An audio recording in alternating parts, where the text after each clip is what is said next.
Good evening. I call this public meeting of the North Clackamas School District Board of Directors to order on Thursday, November 9th at 6:31 p.m. I would like to remind our community that the purpose of our board meetings is to conduct the business of the district first and for everyone to learn about the district in a safe and productive manner. Community comments is our first item on the agenda. Community comments are an opportunity for our community to share their ideas and opinions to the board. Input is welcome and valued. It is our duty to keep it safe and respectful for everyone, students, staff, and our community. This is not a time for discussion or debate. If you have materials for the board, please give them to the board secretary, who will distribute them to the board members after the meeting. Letters to the board are always welcome, and each of us reads the input. Requests for information should be requested as outlined in policy KBA-AR. Any individual desiring to speak will have indicated their desire prior to the board meeting. An individual with a disability will be given an equal opportunity to participate in board meetings.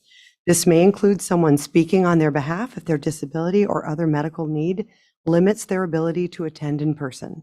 Board policy also speaks to the accommodations available. A speaker will be required to give their name, city of residence, and a group, if any, that is represented. If there are more patrons desiring to present comments than time allotted, the board chair has the authority to reduce the presentation time for individual speakers or institute a prioritization process with first priority to students and city of residence. Speakers may offer objective criticism of district operations and programs that are of a concern to them. The board is restricted from hearing and will not consider complaints regarding any individual staff member or any person connected with the district. Comments that make a staff member identifiable to the public, even without their specific name, violate the policy. As an organization centered around youth and their positive development, all speakers will model respectful public comment and be mindful of civil discourse. We will keep the order of speakers announced by the chair. So welcome, and who is speaking on Kylie's behalf? All right, welcome. Please come on up and state your name and city of residence, and the time will begin.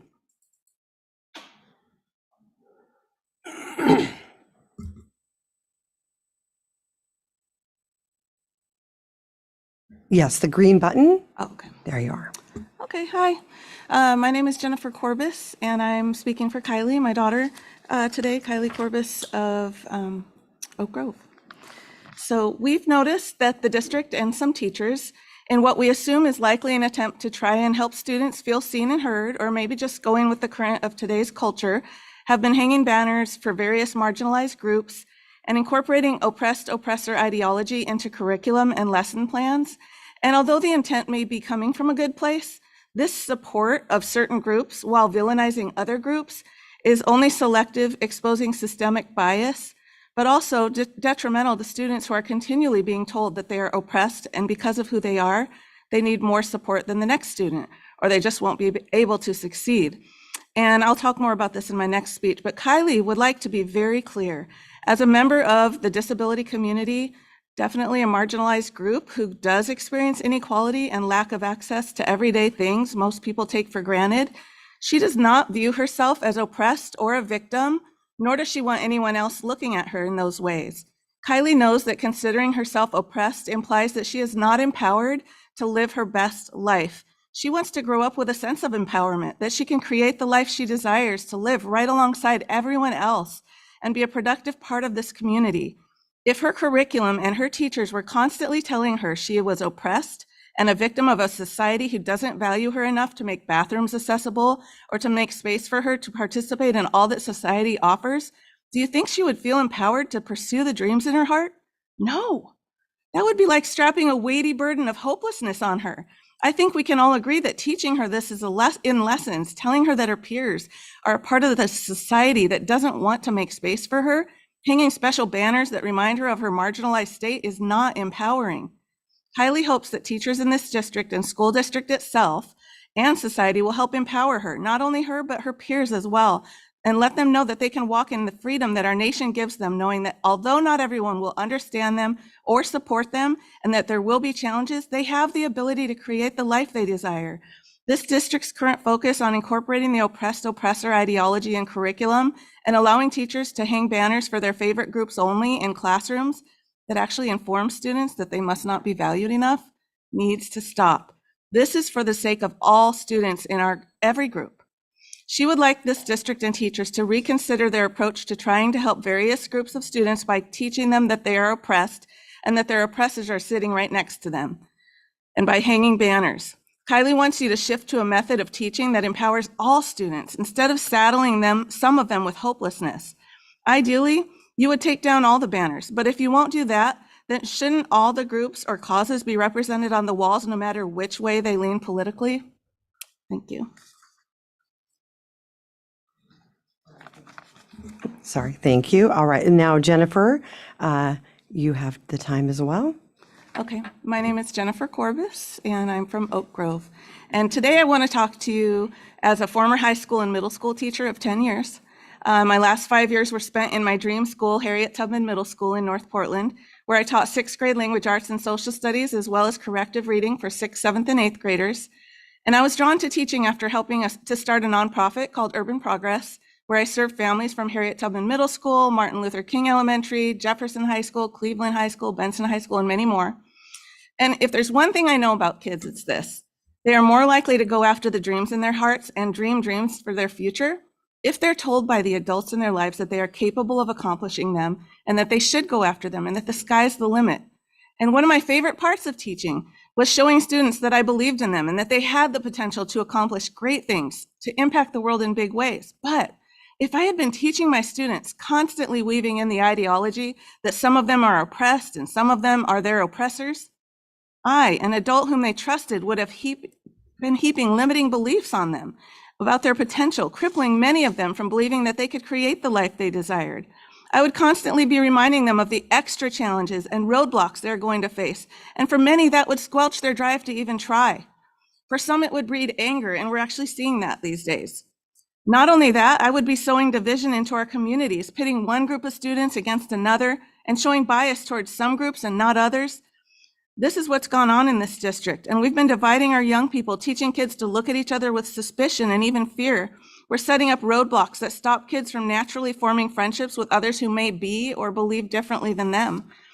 Filling kids' minds daily with this ideology is not empowering kids or helping them dream their dreams and imagine that they can make their futures great. It's sowing a less than or greater than process in their thoughts.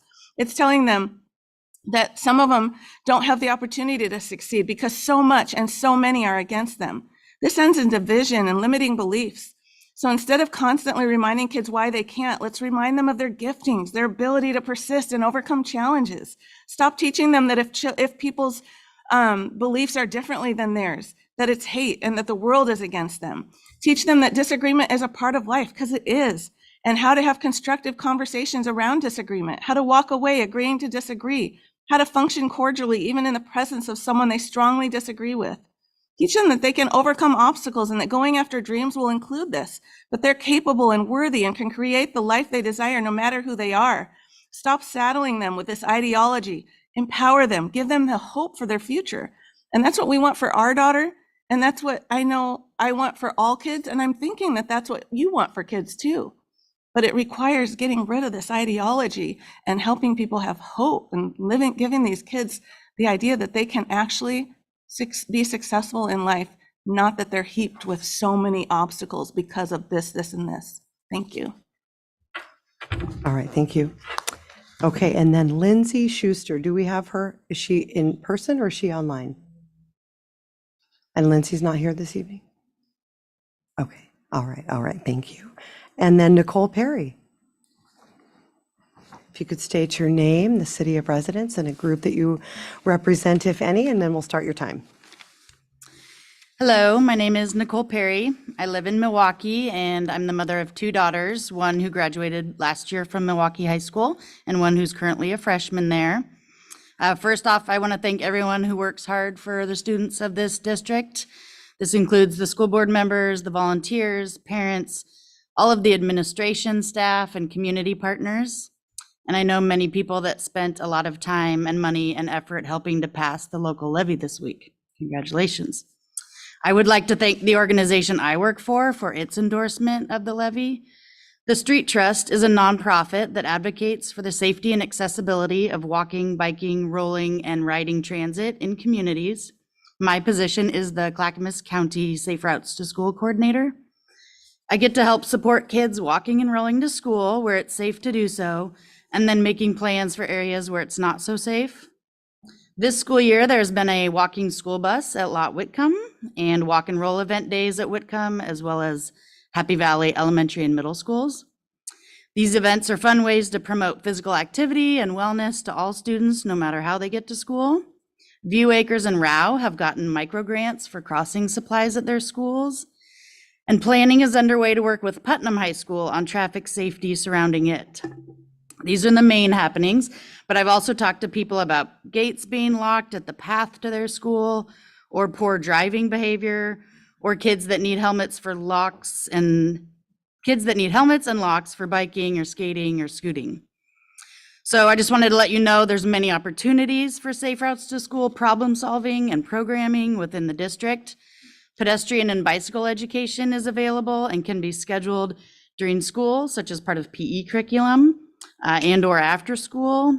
Encouragement events can be fun, casual ways to celebrate health and safety while helping the environment and congestion around schools.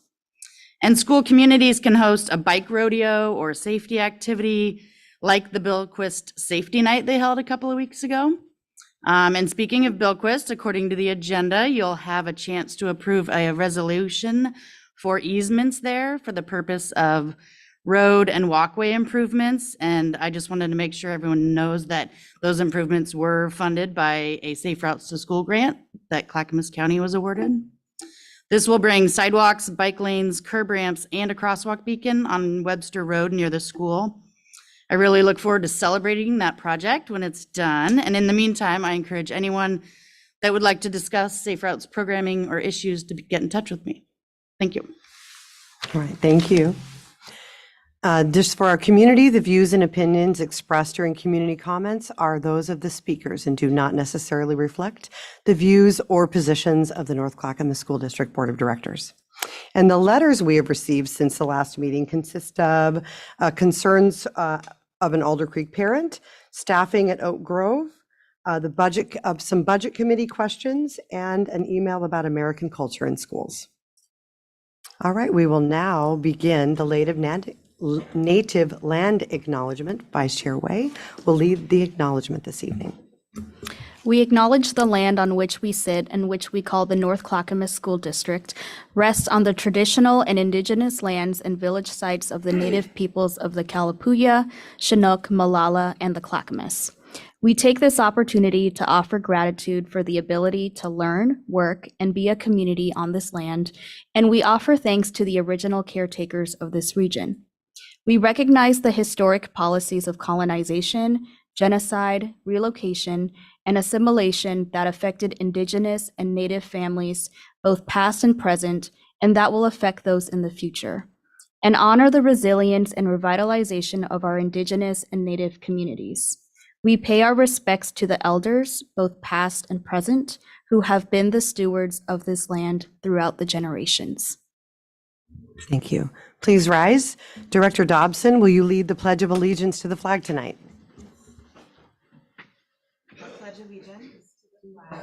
Of the United States of America, and to the republic for which it stands, one nation, under God, indivisible, with liberty and justice for all.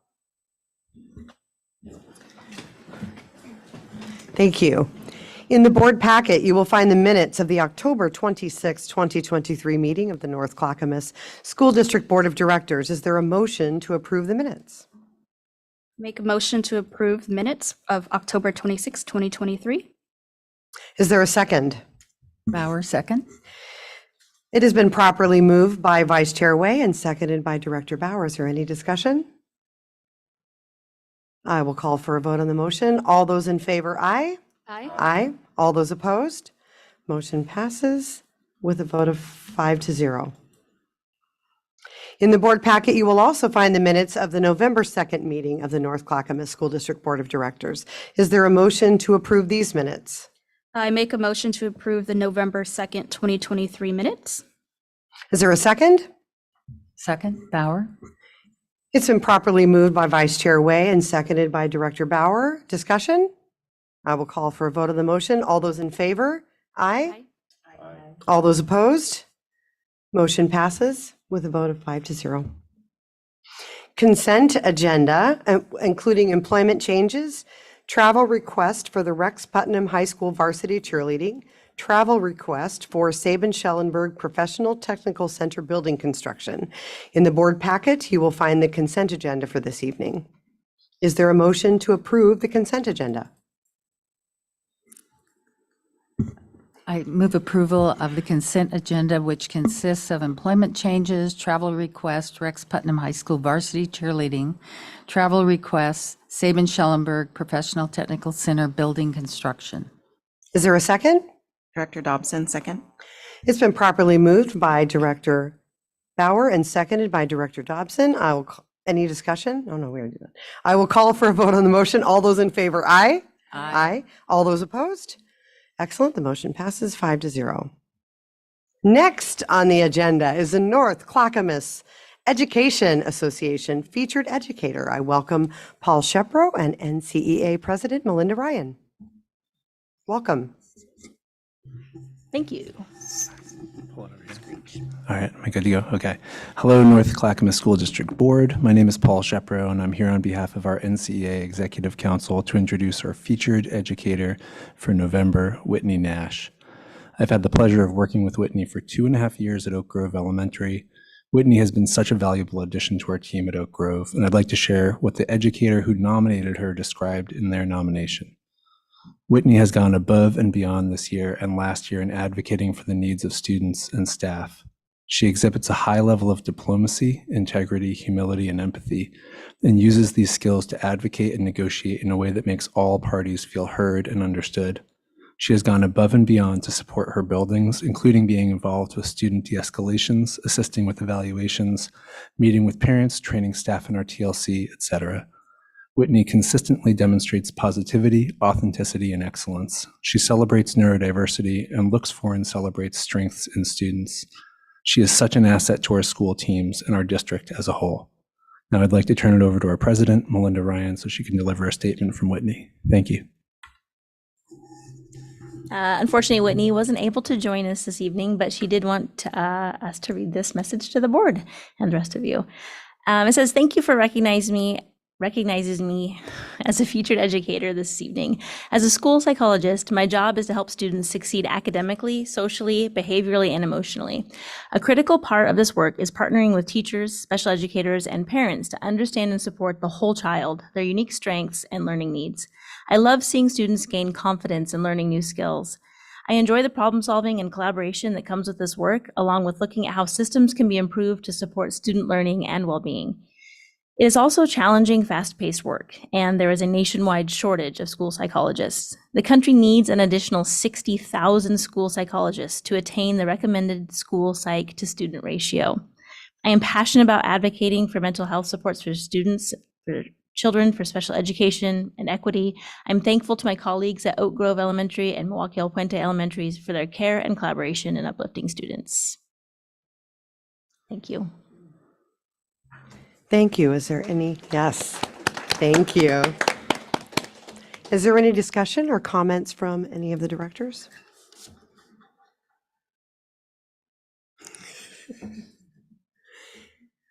We just want to thank you all so much, and of course, thank Whitney as well, and all of our school psychologists that are clearly doing a Herculean lift with our students, and we just can't thank them enough. So pass along our congratulations and our gratitude. Thank you. Next on the agenda is the Alder Creek Middle School presentation. I welcome Executive Director of Secondary Programs, Petra Callan, for this agenda item.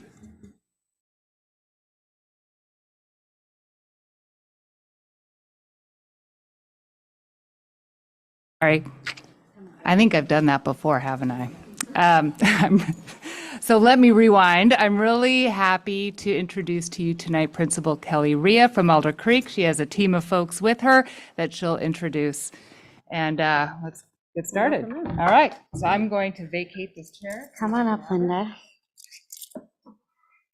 Good evening, board. Thank you for having us and giving us a little bit of your time. Before I get started, I have to echo the congratulations on passing the levy. We are so thrilled, especially at the overwhelming support from our community. It means a lot to us, all of our teachers and students in our schools, so thank you very much. I am Kelly Rhea, and I get to be the principal at Alder Creek Middle School. And with me, I have Linda Stoll, who is a science and math teacher at Alder Creek. I have Gabby Rosales, who is a new school counselor at Alder Creek. And I have Chanel Munoz, who's one of our amazing assistant principals at Alder Creek.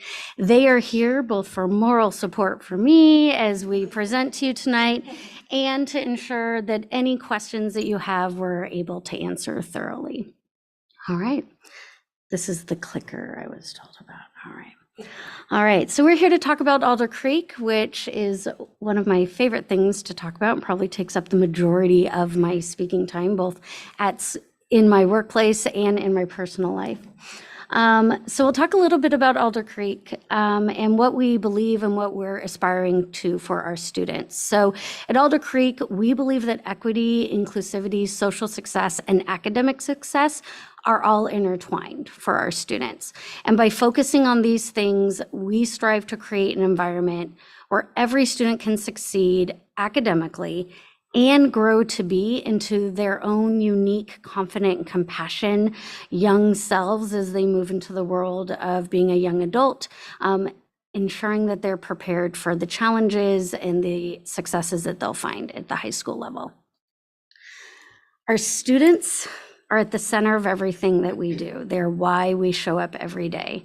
All 844 6th through 8th graders who roll through our doors and turn what are quiet hallways into not quiet hallways. About 30% of our students identify as Hispanic, but 2% identify as Asian, but 2% identify racially as Black. Just under 1% of our students identify as Indian American, Alaskan Native. Just under 1% identify Hawaiian, Pacific Islander. 7% of our students identify as multiracial, and 56% of our students identify as white. About 12% of our students identify as multilingual or English language learners, as you'll often hear them referred to. 20% of our students come to school with needs for within special education. And 26% of our students, just over a quarter of our students, participate in our Spanish dual language immersion program. And we'll talk a little bit about that tonight. So at Alder Creek, we embrace cultural identity. We do this in many ways. One example of the ways that we do this is through our Ballet Folklorico program. Here you see some photos of our students as they performed at Putnam High School just a few weeks ago. And we were treated to an amazing performance by our Ballet Folklorico dancers just this morning for all of our students at Alder Creek. We did it the very first thing this morning. At first I was a little hesitant about an assembly first thing in the morning, what the rest of the day would look like, but it certainly set our day on a positive note and had just a really positive vibe throughout the building. Ballet Folklorico is an after-school program that provides a welcoming space for our students to explore cultural identity through dance and music. It is run by one of our amazing teachers, Karina Ramirez Velasquez, and it really helps our students to embrace their cultural identity. Just one example. Oop. Oh goodness, I got too fast with the clicker there. Where am I pointing the clicker? Over there. Thank you. Okay, so at Alder Creek, we also put a big focus on encouraging creativity and rigor among our students. One example that we do that through is through our MESA program. And this program MESA stands for Mathematics, Engineering, Science Achievement. And it is a program that supports students who are underrepresented in STEM fields supports them with building skills, knowledge, and opening them to opportunities to develop their talents and explore technology-based careers that will help them to enter college and compete successfully in the workplace. About 30 students participate in MESA annually, and we are thrilled to tell you about the achievements of our students last year in MESA. You see a photo here of one of our students who was named the MESA Student of the Year in 2022-23. You also see a photo of 3 ladies who won the first place in the national competition for MESA. And one of our amazing teachers, Jess Ogden, teaches MESA for students after school. In fact, that was happening this evening. As I left, the students were loading onto the activity buses to head home for the evening from MESA. At Alder Creek, we believe in including everyone. One example that we do this is through our Unified PE program. So Unified PE is a really unique opportunity where students with various abilities, both physical, mental, emotional, all of various abilities come together to participate in PE and sport in a really collaborative and supportive environment. And our students, I got to tell you, when I do need to go in to step in and support and sub in a classroom, Unified PE is one of my favorite classes to support in. There's just so much joy and so much fun and so much care seen in that environment. And our amazing PE teacher, Amanda Bryan, teaches that. Family engagement is a really important part of Alder Creek Middle School. In my experience as an administrator, middle schoolers are not super excited about their parents spending a lot of time at their school. However, the Alder Creek PTO is changing that narrative. We are so thrilled at the hard work of our PTO. Our parents put together amazing family nights. They convinced me last year to let our students have a spring dance, and they proved me wrong around how much fun it would be. It was an amazing time. Here you see some of our parents volunteering at the spring dance, and also some of our parents who just recently put on a fall family night, which was pretty exciting. A lot of participation. We had over 300 families participate in that event. So far this year, we've had over 113 hours logged by our volunteers directly in our school.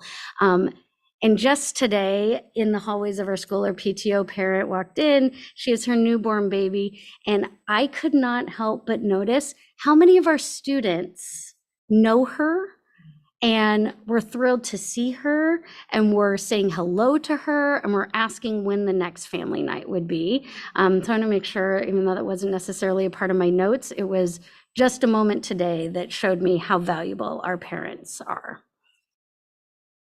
Our dual language program at Alder Creek is pretty special. I think it's pretty special to us at Alder Creek, but I also believe each of you would find it pretty special within our district. So our dual language immersion program focuses on Spanish, bilingualism, and biliteracy. We really focus on high academic standards in this program. Like I told you, about a little bit more than a quarter of our students participate. We teach grade level standards in both English and in Spanish. Our 8th graders have the opportunity to receive a high school credit in their 8th grade Spanish language arts class. And as you can see, as we bullet point somewhere our connections are made with this program, looking at social cultural competency through Ballet Folklorico, another after school program called Ganas, our parent outreach, and various community events that help to connect our entire school community. Our staff will often hear me say, and everyone is in support of, that our dual language program is not a program within our school. Our school is a dual language school. And even our students who do not participate in DLI benefit from the incredible programming and working with students who are bilingual and having staff who are bilingual in our school. Alder Creek, we are always looking towards improvement, and there's always big and small ways that we can look to improve. I want to share with you three of the many ways, but three of the ways that we are really focusing with our staff on this year. So one thing we're implementing this year is a practice called classroom circles. And this is a practice that leads towards connection, community, building relationship between and among students and between and among students and staff. So all of our teachers this year have been trained and are implementing classroom circles as a tier 1, and we say tier 1. That's one of those things we talk about, something everyone gets access to, every student gets access to in our school, approach to increasing students' sense of belonging.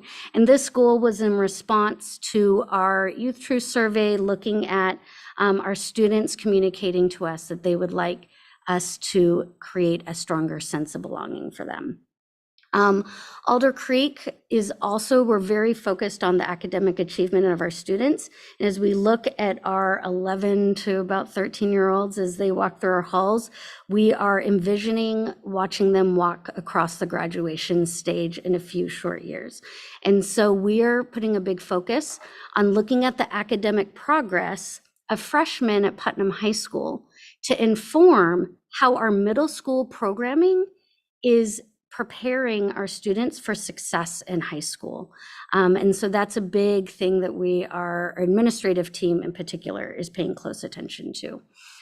Teachers at Alder Creek are also working together to really increase predictability and decrease variability in experience from one teacher to another.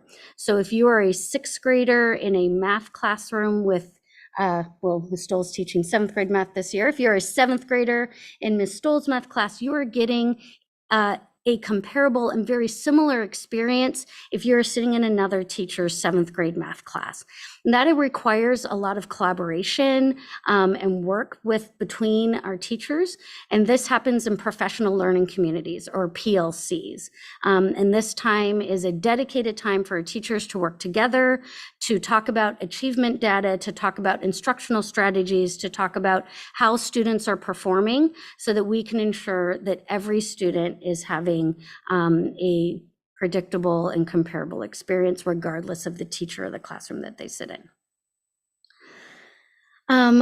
As I started thanking our community and our voters, I want to continue to thank our community and our voters for the bond that was passed, because that bond money is still at work in our community and it is alive and well at Alder Creek. Our most recent bond project that is in the works, it's on pause right now because of weather, but it's in the works. We are getting new tennis court, and it's getting resurfaced. Well, at first they were just going to resurface it, but they found that the entire thing actually needed to be replaced. So that is in the works. As you can see right here, this is a recent picture just taken last week of the tennis courts. They have temporary linings up. They're getting the nets up and fencing up and cleaning up later next week. And then the final resurfacing work, which will be what you expect of a tennis court, the green, like kind of bubbly surface, that will be put in June when the weather permits, and then the final lining will be put on. And this tennis court in particular not only will be used by Putnam students, as Putnam students use our facility, it'll also be used by Alder Creek students, and it will be open to our community. And I have heard rumor that not only are we putting lines for tennis courts, but also pickleball out there. So that is a big trend right now, and the community is really excited about it.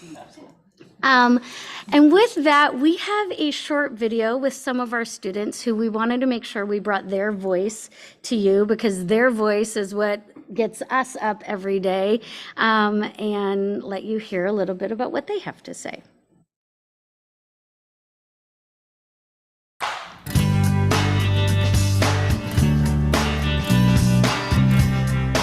What I like about Alder Creek is everybody is really nice, and they actually try to warm up to you. And like, if you're just walking in the hallway, there's a teacher or an IA, and they're like, "How are you today?" And I really like that because they're really warm and friendly. everybody was super nice when I first came. Everybody was trying to talk to me and see where I was from, and it was just a really good experience on my first day. I really love my teachers, especially Mr. Grant, because he makes the right of learning and fun all in one, and it's just really the best. One thing I like about Otter Creek is that the teachers are respectful and they make me feel comfortable and happy. I love Otter Creek because of how they treat me and just how good teachers are. And I also love being here. Alder Creek is helping me get ready for high school is by helping me learn how to get good grades so I can get into a good college after high school. Otter Creek has helped me be a better student by support from like the teachers and guidance, I guess. The people in the main office, everybody's super chill, and they don't go straight to like getting you in trouble. They actually talk to you and how you're gonna improve. Being bilingual is a superpower because you speak two languages, and sometimes you can help other students. Maybe they don't know stuff in Spanish, and you can help them out. I do feel supported because of how they help me, and they'll kind of say you're almost there and then kind of lead you on the right path. The lessons are really engaging. All I can say is they're just really nice. People are really nice here. It just makes me feel good. Yeah. Make you feel welcome, and they'll always be there to help you out. It's better than my old school.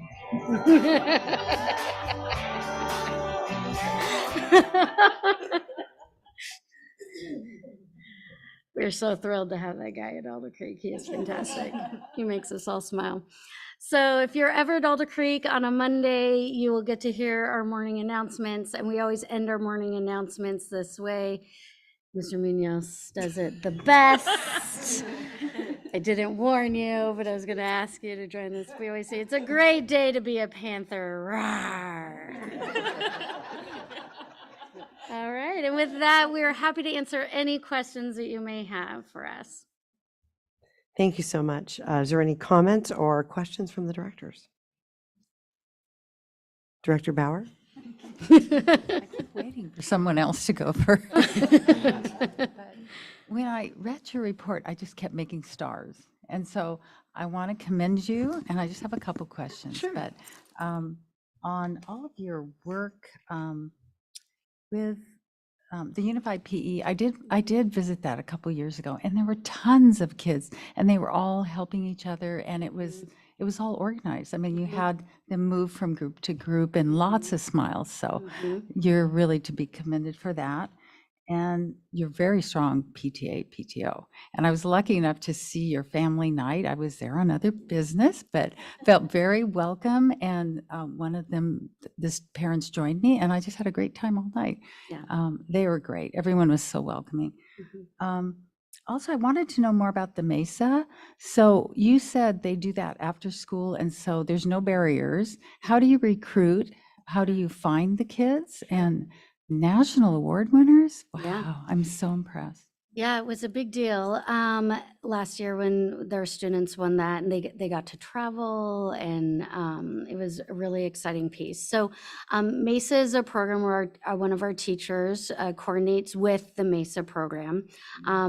For recruiting for students to participate, we put out a if you're interested in participating, and we're looking for students who fit the criteria of students who may not typically have access or who are currently underrepresented in STEM fields or technology fields, ensuring that we're giving opportunity and that students are getting the chance to see themselves. We talk a lot about providing windows and mirrors for students, that they can see themselves in this place in the future, and encouraging that work. So it happens in collaboration with families, with the MESA organization, with the teacher who runs that. And not all students are able to get in because it is a limited basis. But what's exciting about that program is that the energy from that program, the work from that, dribbles into the whole school environment.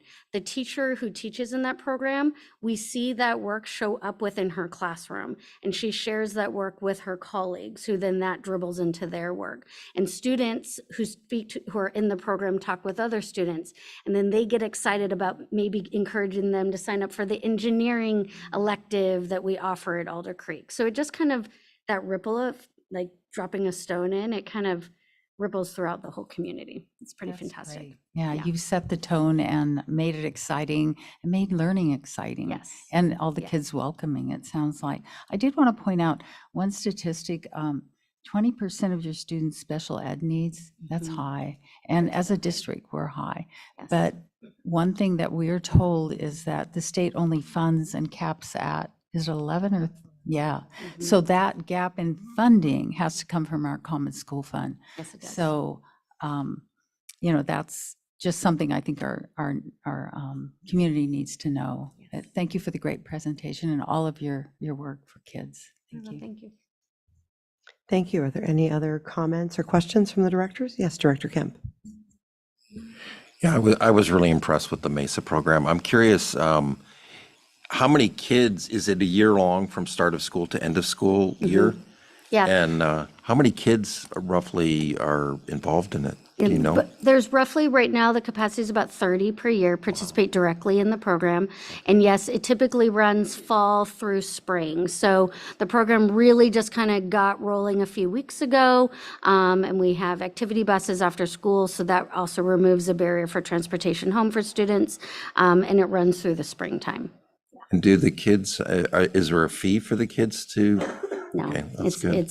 it's all free. And last, on the projects or that they take on, where does the idea for those come from? Is it their own or? Yeah, they come from the students themselves. So typically it's set up where they're presented with some sort of real world problem.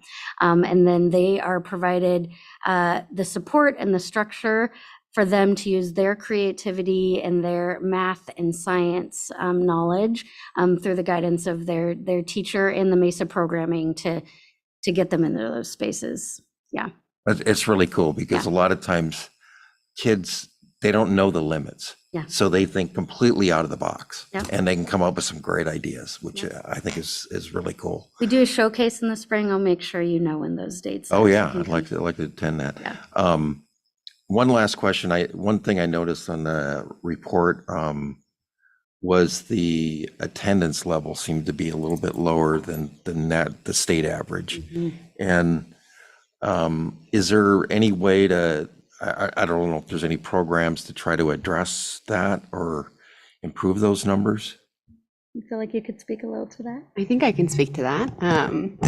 Gabby's one of our school counselors who helps support attendance for students. Yes, so in collaboration with our social worker, Bryce Evans, and then Stephanie Atkinson, who is the other school counselor at Alder Creek, we all came up with a plan essentially of how we're going to tackle what you're exactly saying is a lower attendance rate. And so we kind of put together the range of, I believe it was like 60 to 89% or 79%. And we're targeting those students as one of our growth goals for the year. Basically laid out a map of ways that we can get students to be involved in school and want to be there, want to participate. A lot of times that includes parent meetings. Sometimes that'll include just finding an incentive and something to look forward to, or a variety of other things that we already provide at Alder Creek, but instead just making that known to the kids so that they want to belong. That's a really big part of what we're working on right now, just wanting to get kids to get into that pattern of being at school more regularly. Okay, thank you. Thanks, Gabby. All right, thank you. Are there any other comments or questions? Yeah, well, thank you so much for being here and for all of the information that you shared with us. And I never get tired of saying it, and they've all heard me say it a million times, but I have a middle schooler and I thank you. Every day I'm doing this work. So I noticed those attendance numbers too, as Paul did, and I wondered in the moment if there was data available about how those numbers have moved since last year. If this is, if we're on an upward trend, downward trend, where are we at with that? I wouldn't be able to tell you exactly the trend, but I can absolutely get those numbers for you first thing Monday morning.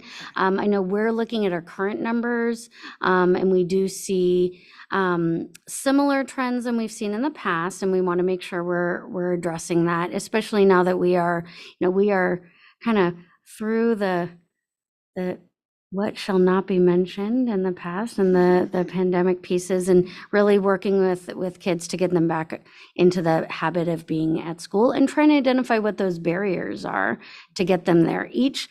It's interesting when I think about attendance, while we look at whole data at the school level, we're looking at the individual story, right? We're looking at the individual student and the individual situation and working in that space. But I can absolutely get the current numbers to you so we can compare for sure. Thank you. Vice Chair Wei? Thank you. I just want to thank you for the great presentation and the video from the students, and then the roar. That was great. I can't follow that, so I'm not even going to try. But Mr. Munoz is really good at it. Yeah. Well, I'll have to show up on Monday morning to hear that. Come on.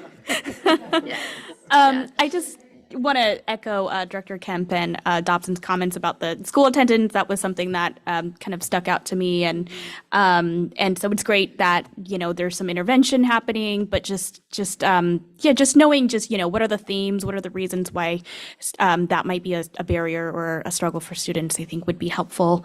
I also just really appreciated the point that you made around helping students be successful as they graduate, the 8th graders, as they go on to 9th grade. Obviously, that's another huge step that they're taking of going into high school. And I know that many years ago, I was one of my first public school experiences was a instructional assistant for a 9th grade counts program. This was through PPS many years ago at Marshall High School. So Marshall's not even there anymore. But, it was a program to help 8th graders go into 9th grade and from various communities that were underserved. I'm just wondering, do we have that offered at the school to help kiddos, again, students that may kind of need that extra support as they're going into 9th grade? Do we have anything like that that's offered or available? I think I'm actually going to look towards Petra on this in terms of what the high school does for bringing 9th graders in, because I know there's a lot of work that happens at the high school for supporting 9th graders, and we try to do some good vertical alignment in looking at the data of our 8th graders so that the high school is prepared for the students that are coming. Or do you want to answer? Yeah, and then we look towards transition opportunities or summer as you want to pass that down, is okay.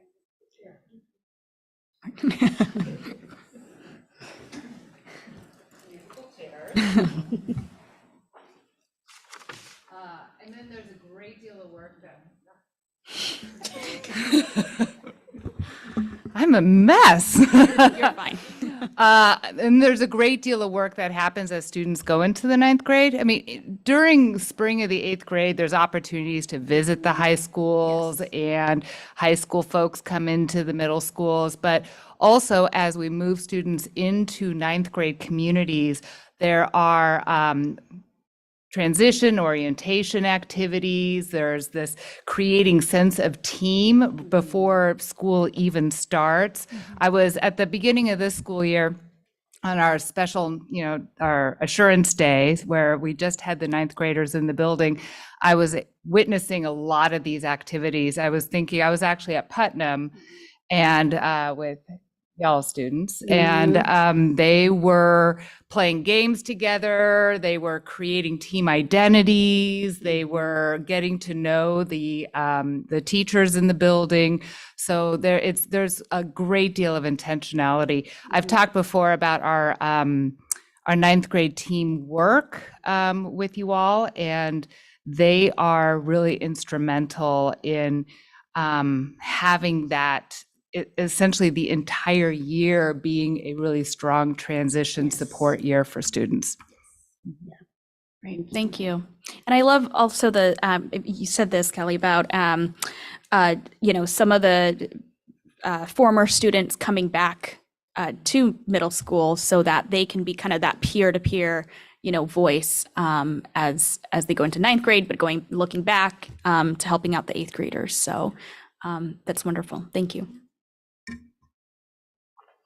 All right. And I just want to say, first of all, it really caught me that you said, I get to be the principal at Alder Creek. And I love that we hear that from so many of our administrators. Like, I get to be there because there's energy and excitement. And I think that that trickles down and that the students feel it and your staff feels it, that you get to be there and you're excited about being there. So I just wanted to say that I noticed that and I thought it was wonderful. I do have a question about your classroom circles because, of course, this is a tough time. Like, middle school is tough. You were lucky my son was only in middle school for 2 years. So, and not 3 like it is now, right? Because it's just such a challenging time. So what are you doing in those circles and how are you really working with because this is just another piece. It says every teacher has been trained and is implementing classroom circles. So how are they doing that and what are they doing and what are they working on? I knew you were going to look my way. No eye contact. All right. All right. So I teach math and science. And the way that we do circles this year is different than the way I've done circles in the past. So we've really brought in the routine, first of all, for the students so that they know what the routine looks like from one classroom to another with the expectations of the circles. We have a talking piece that the students are only able to speak when they are holding the talking piece in order to be able to have everybody give the respect and listening to the person that is talking. We have certain, classroom norms during that time as far as confidentiality of what is being said, being respectful to one another, speaking from the heart and listening from the heart so that way students know that what they say, it's a safe space. So we have the whole discussion starting from the beginning of the year of this is a safe space. What is said here will stay here. We're not to go and talk about other people's points of views, experiences in other places. And it's really actually become quite interesting. The students now speak more than they did at the beginning. It was very superficial answers. Oftentimes it starts off with just like an opening of, a check-in, how are you doing? Sometimes there's kind of funny memes that are numbered as far as like, which cat are you today? And then they, we pass it along. They have an opportunity to pass if they don't want to. So nobody's forced to speak. But it's gone to the point where most students will actually speak at some point during the circle. So there will be kind of a check-in. How are you doing today? And then we'll get into discussion questions.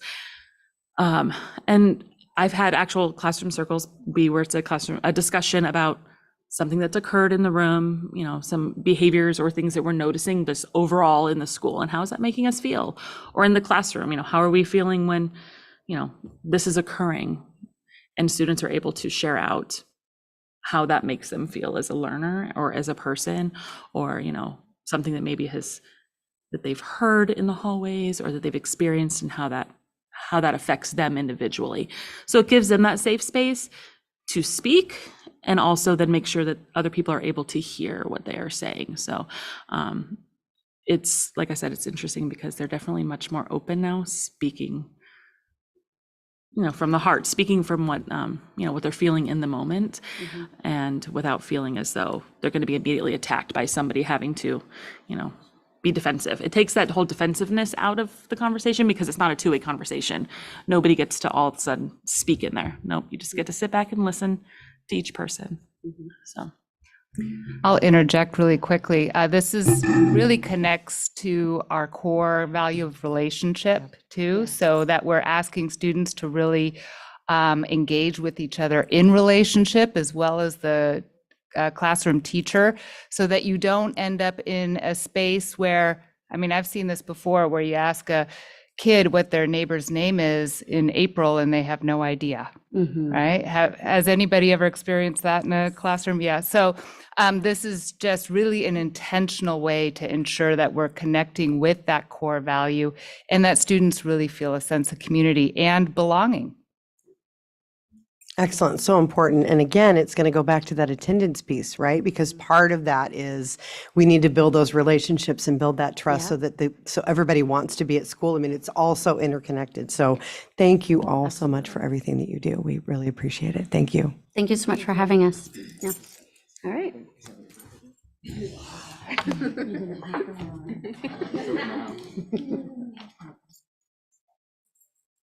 And I just want to say one quick thing before we move on, because I know our community is going to come in and out of this meeting as their lives progress this evening.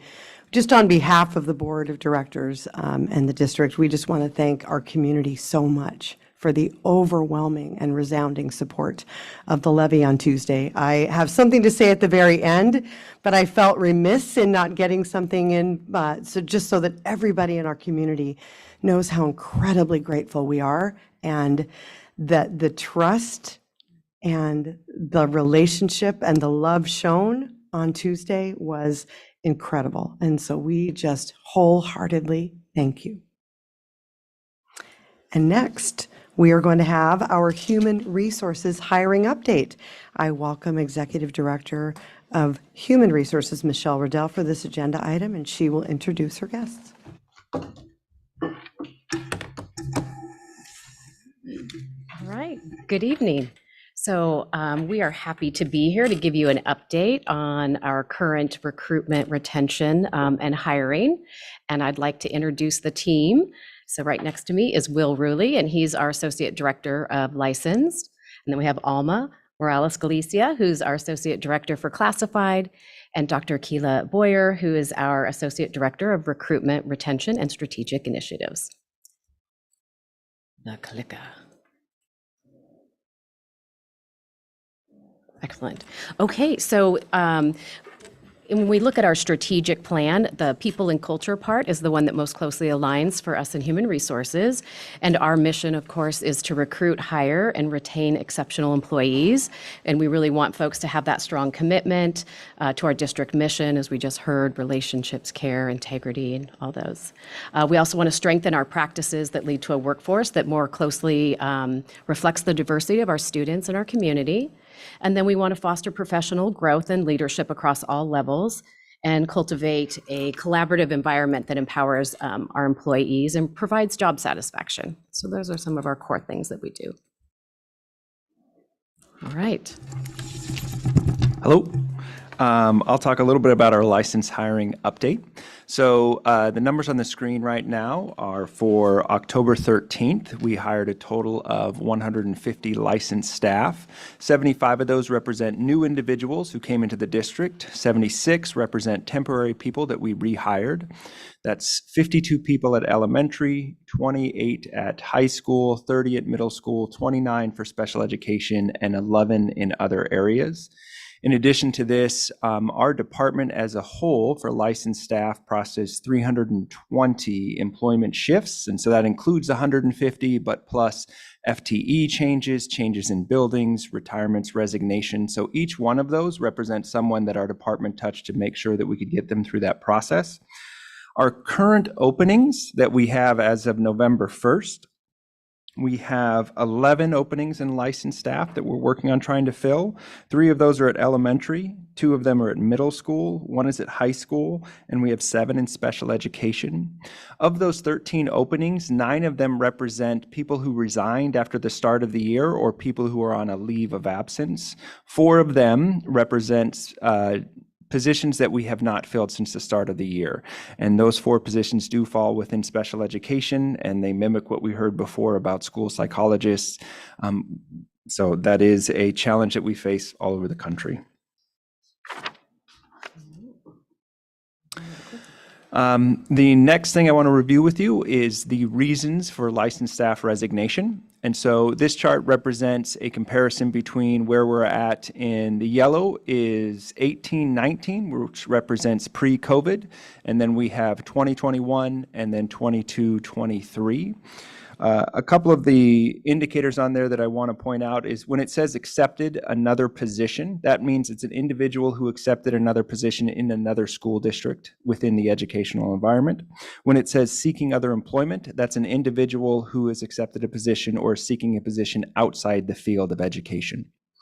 In addition to that, when we have other represents individual things that can't be tracked on a larger level.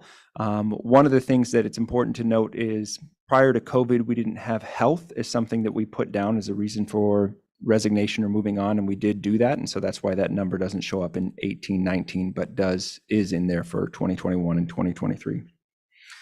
Overall, what we've noticed here is that our resignations are remaining somewhat stable. They are slightly increased. In 18-19, we did have 89 resignations. In 21-22, it was 107 and 106 in 22-23. We've seen a 16% increase overall in resignations, and those can be seen in the areas of retirement and seeking other employment.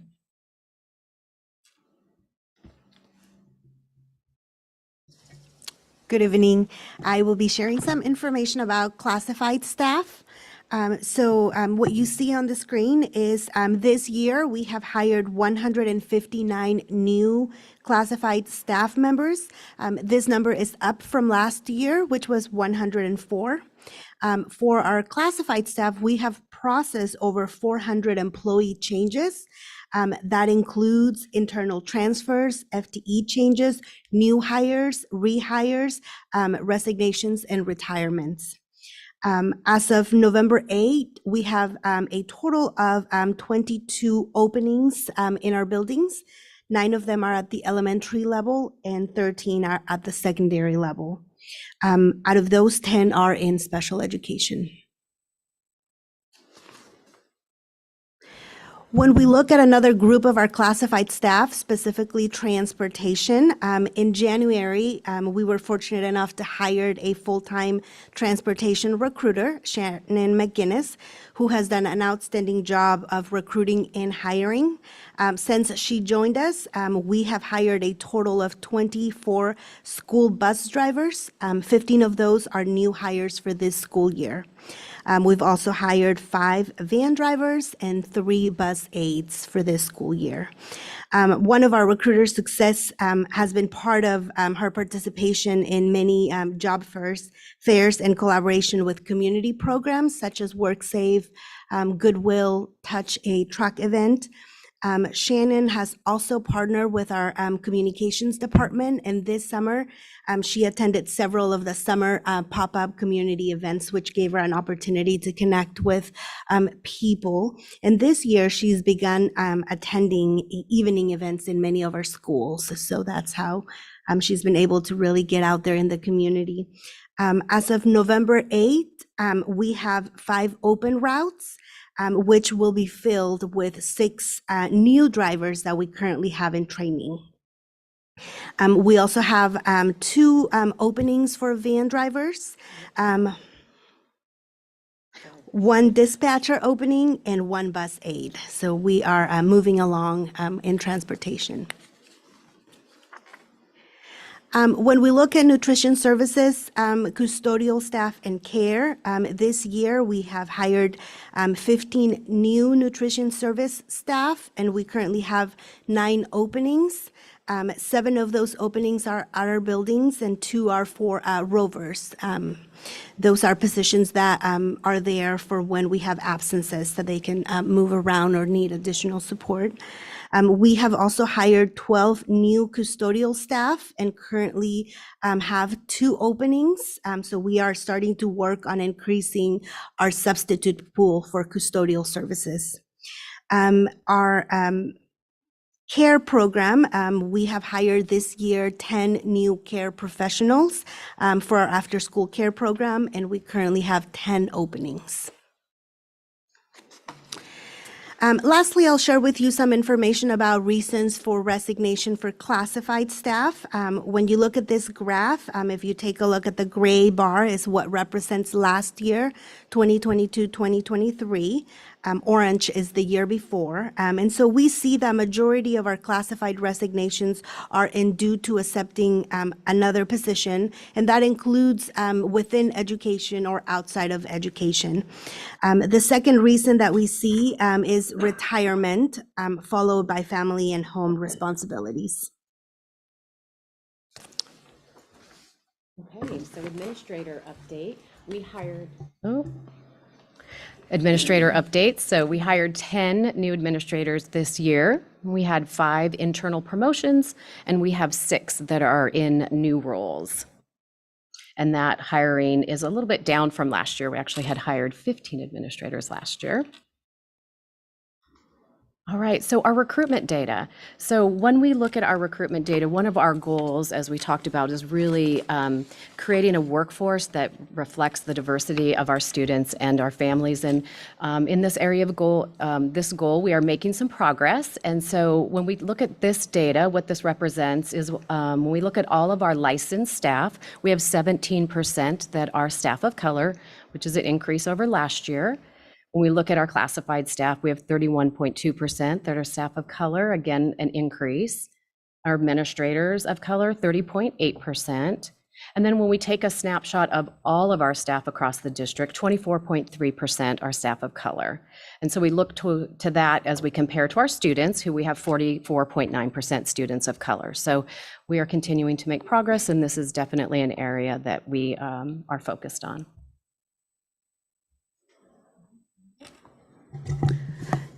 So last year, we really tried to hone in on the fact that everyone is a recruiter in North Clackamas. It's not just the human resources team, it's not just our 2 recruiters, but everyone. And so we were able to collaborate with our communications team to create a North Clackamas fact sheet. I don't know how many of you all have had the experience when you say North Clackamas School District, they're like, Clackamas School District? Like, no, North Clackamas School District. And so it was really about getting the facts out about when we were founded, how many schools we have, where we're located. And so we also hosted our first ever North Clackamas Job Fair. We had 100 attendees at that fair. 91 were interviewed by hiring managers. That included for licensed and classified positions. We are gearing up to have that again this coming spring. We also attended the Oregon Professional Educators Fair, which has been a long-time event for the recruitment of licensed staff. And at that event, we had over 80 candidates that were interviewed. Those were for licensed positions, some of which were hired into some of our hard-to-fill positions.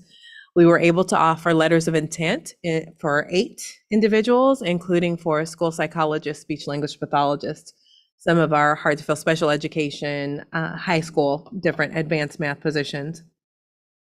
Cannot say enough about how we're able to do this in collaborations with our communications team. We wouldn't be able to do that without them.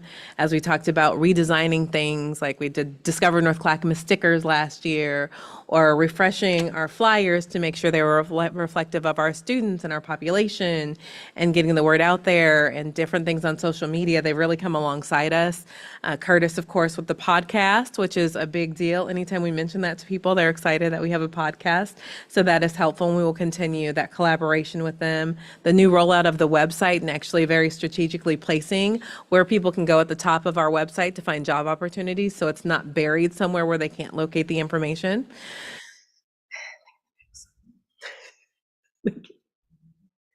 Also, another recruitment strategy, we noticed that administrators and hiring managers really need a good toolkit that makes it easier for them through the hiring process. So one of those tools that we implemented was Interview Stream.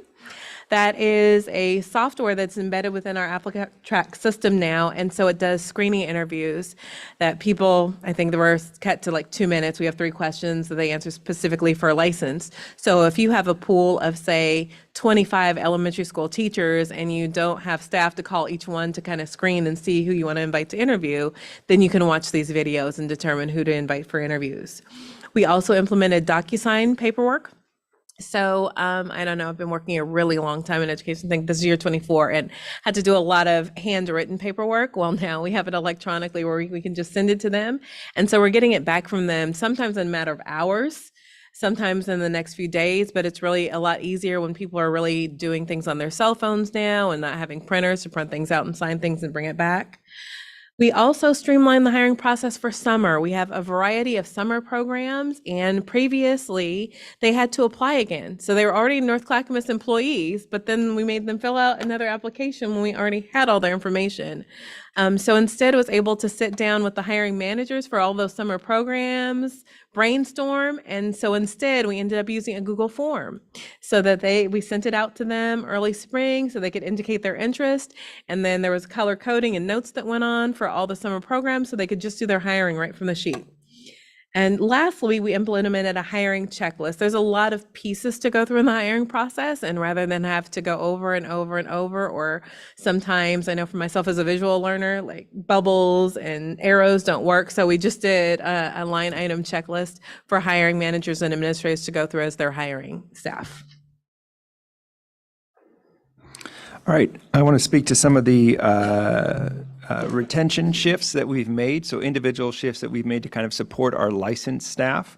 Some of these include staffing shifts to increase the support staff, increase supports for staff and students, excuse me. We've restructured the existing FTE to increase the number of school psychologists overall that our district employs. In addition to that, we have shifted our instructional coach locations, so they are now, more of them are staffed within the building, and so more of that FTE is located in the building as they're directly to support our staff and our students. And we also now staff our student and community engagement specialists are all aligned to buildings and have offices in buildings, so they're directly connected to the students and the staff that they serve. In addition to that, we also made some shifts for licensed staff to increase retention based upon what we heard of areas that they want addressed. And one was creating more flexibility for paid leave. In addition to that, we increased structures for behavioral support, which meant we put structures in place to kind of increase the partnership between administrators and teachers. And so that's something that we're working on. We also increased professional development, adding a professional development day in October, aligning K-12 professional learning communities, and individual planning support for special education teachers, which includes workload support. Oh, there was one more part of that. I also need to say that a lot of these retention strategies exist because of our strong partnership with our labor association. And so the partnership with them really helps us understand what our teachers' needs are. And that helps us continue to shift our programs to better meet their needs and our student needs so that we're helping everyone. Some of our other retention strategies have been an increase in professional development last year for classified staff. That was in part due to a grant that we had for the Oregon Department of Education. It was focused for special education and general education paraeducators, and it was around literacy. So really to help the students, right, that they serve in classrooms. We also wanted to get kind of a pulse of how our staff are doing professionally. Like, what were their professional goals? What do they do now in North Clackamas? What are they interested in? So we sent out a survey to both classified and licensed staff. From classified staff, we received 122 responses. That helped us know because we don't know unless anecdotally people tell us if they're enrolled in a teacher preparation program or a social work program or a counselor program. They don't just innately tell that to human resources. And also licensed staff. So we got 110 responses that way. So similar things, if they're enrolled in a master's program or we're pursuing an administrative licensure program, we don't necessarily know because they don't tell us that information. We also were awarded another grant, a bilingual pathway grant from the Oregon Department of Education that is allowing us to provide additional tuition support for current NCSD staff enrolled in bilingual pathways programs. Some of these individuals are already working in classrooms because it's a hard to fill position, and so they're working alongside of having a mentor and getting tuition support, which is beneficial. And also it's funding a part-time pathway mentor.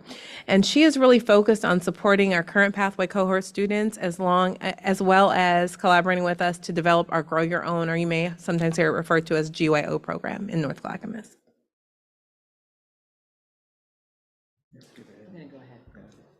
Okay, thank you. So a large recruitment and retention strategy that we are focused on this year is our GYO program. Right now we have a small group of individuals. We're really focused on our dual language immersion teachers, special education teachers, school psychologists, social workers, and diverse candidates. We are in the process of identifying potential college and university partners.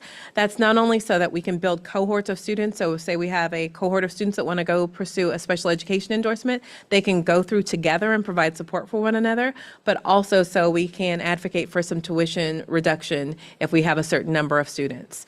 We're also developing a multi-year plan for our NCSD staff, and our pathway mentors, as well as other staff, are checking in with current NCSD staff enrolled in counseling, teacher, and social work programs. She's also able to have one-on-one as well as group sessions with current staff who are in pathways now or are interested in learning more about license opportunities.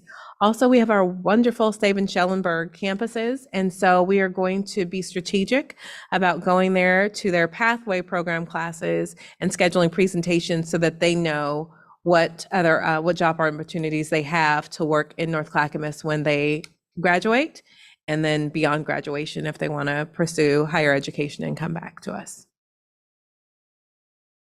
That's me again. Okay, so more retention strategies. TSPC licensure is confusing at best. And so we're really trying to help our licensed staff around that. And so we implemented a timeline for reminder emails to staff with upcoming license expiration dates. TSPC only has 5 evaluators for entire state of Oregon, which we recently learned this summer. So about 33,000 people that they're processing at any given time. And so, as you can imagine, it takes them a long time to get through things. So right now they're processing licenses for people that applied by September 5th. That's how far they're behind they are. And so it's really critical for us to get these emails for expirations to let them know to apply really 30 to 60 days in advance so that you have time for it to get issued in time. We're also able to schedule virtual or in-person meetings to assist with the application process if needed. There is some glitches in the TSPC system that they haven't fixed and they won't fix till their new rollout in 2025. And so we're able to help them around that. And now there is also a TSPC renewal checklist for staff. So it has helpful tips like don't use your school district email address because you're likely not checking that in the summer. Please use your personal email address. North Clackamas is fortunate to have a robust wellness program that includes our employee assistance program, or EAP, that one of those benefits is having counseling services available. We also have wellness resources. There's a tab somewhere on our website for those. And next Friday is our annual benefits and wellness fair right up the street at Milwaukee High School. I know Michelle's excited for that. And that is really an opportunity for our staff to meet with different healthcare providers, see our benefits team, get questions answered. I'm sure they'll have some freebies there as well. And also our benefits team in-house can help and sit down. And I know we refer them a lot of people as we're hiring, come up with questions for benefits for us. And it's like, we have an amazing benefits team that will be happy to help you through those questions.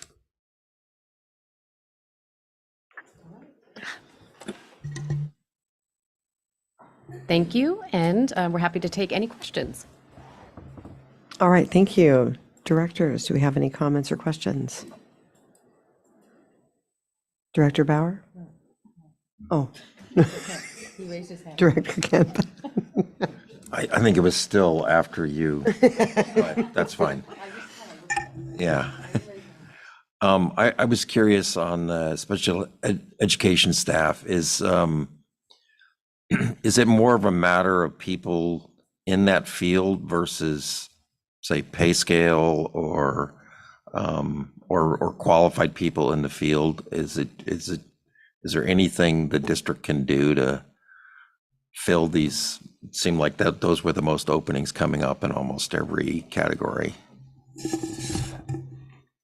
I think that a majority has to do that there are so many jobs and the number of people who have that endorsement, they can pick and choose. And so we need to continue to do what we do to make our district look attractive. Part of that could be pay, but other parts of that are where when we're bringing people in, if they can choose to work someplace that's right by their house and they don't live in the district. So that's one of the things that I think we struggle with the most is that if they're not housed here and they want to work right next to where they live, that's what I hear most when it comes to why am I shifting jobs or something. It's like, there's a job right down the street. I have like a 5-minute commute versus that. So I think that's one of the bigger barriers. The other things we work on is supports we put in for the people that we have now, and how do we develop relationships with universities so that we can nab those people in as they're kind of going through their program.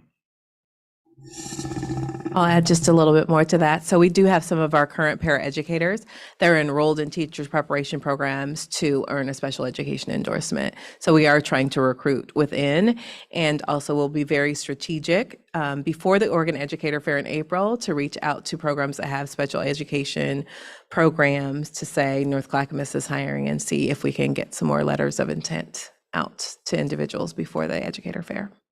Great. And I know from seeing the statistics earlier, our district has a higher proportion of students that fall in that category. So it's not surprising that there's a shortage in that area. I was just curious some of the factors behind it. Thank you. All right, thank you. Do you have anyone else have a question or comment? Director Bauer? Thank you, Chair Benaloga. I just follow up a little bit on accepting another position, because that is the largest on classified and certified for people leaving. And you said one is location. Are there other reasons you hear also? It's location. I mean, I would say, yeah, the biggest one. I think we're seeing a big increase in people accepting jobs that are closer to their houses because of two reasons. One is, the other one, there's retirement. So that means there's much more jobs open everywhere. So COVID and the increase of retirement because of baby boomers has led to this influx of positions and a deflux in the number of teachers. And so that allows for more freedom to pick and choose where I want to go. And so we do get teachers that same way. So teachers come in because now they have an opportunity to be here. But I think that for the teachers who are here, if they have moved or lived someplace else, this is an opportunity for them to make that shift. And that's the highest. There are some other things. Some people go because they'll get paid more, like some districts offer more money. But I don't think that is the percentage of people who say, granted, they say they want to be closer to home, they could be lying to me, but no way. It never happens to me. But I do think I think the bigger thing we struggle with is just that our district can't pick up and move and be right next to where they've moved to. No, that would be difficult.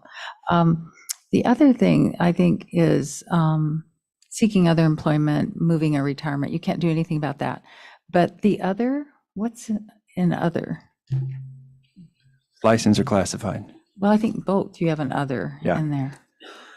The other is really individualized. So it has to do with I think some of those are employees fitting into the position. Like, this is the position I wanted versus this is not. And I think that comes up from time to time. I think that we're noticing less, but there was, I'm choosing to shift because of work from home or those kind of things. Like, that does come up. I think that, and there are more jobs where now they can do that. And then plus, we're not the only field that has a lot of openings. And so then if you have been in this position for a while and you're thinking about exploring something else, now's a time where I can go and there may be a potential opening in another place. And it's an exciting time to go and maybe try something new. So that does happen.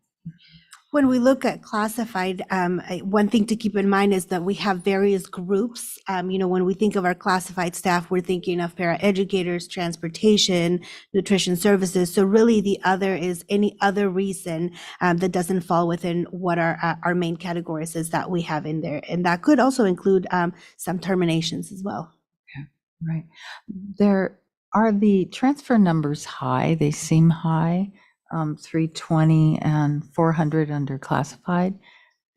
I can say that for classified, it is very high. The amount of numbers that we have for internal transfers is really high, and a lot of that really is location as well. So we have people that live in Milwaukee and maybe they're working Happy Valley, but as soon as an opening comes closer to home, they'll do that. So we do see a large number of internal transfers. And for this year for custodial, that was a huge number as we had people retired. There was a lot of internal people moving up. And so that's also a good sign of us knowing that they are just looking for that right job fit, but they're still staying with North Clackamas. Good. Well, see, that part is good too. And did I hear that you will have filled all of the transportation, the bus drivers?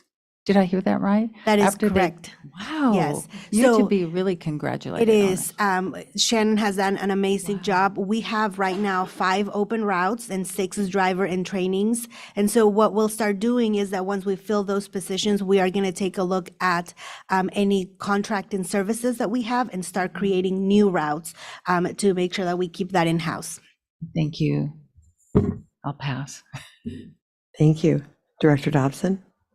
Thank you all so much. I wanted to circle back to the issue of proximity because I just keep hearing it come up, and proximity to work. And I wanted to find out, like, out of the box, what is a way that we could entice teachers to spend their careers here in the suburbs? I know it can't just be pay, and it can't just be, professional development or support from the board, because I know NCSD is doing a good job and getting better all the time. So how can we get them here? Like, if you could have anything, to make that happen, how would you get them here? And what can we do to support that? I'm ready to build an apartment building for teachers. It definitely, I think, goes back to everyone's a recruiter, right? It's telling people more about North Clackamas School District. We're a mid-sized school district. We have just over 17,000 students. We have 32 schools. It's really to get them to know our community. And understanding that they will be supported. Our funding in North Clackamas goes primarily to buildings. It's not in district office. And so it's being able to list off those things. We're very relational to help them to understand it's a different experience. Despite how far they have to come, it's going to be a different experience. We just had a recruiter. So we have 2 recruiters now, transportation and then a regular recruiter that actually relocated from Florida that doesn't live too close, but came and interviewed with us and heard about us and walked around and how pleasant it was to be here. And so has decided that it's worth the commute to be here and to recruit for North Clackamas. So you don't think it's like a cost of living issue or something? I mean, for some it may be. It's good. And it also has to do with, like, where are you at in your career, right? So are you just starting out in your career versus you've been in your career for 20 years? That our salary is going to align. So that can be challenges too. And then some people may have concerns about seniority. If you've been at one district for 20 years, do I want to shift and go back to being the lowest in seniority level when I'm at year 20 in my other district? I would say the other thing too that we noticed this year a little bit is we did have some individuals go to different school districts and they're coming back.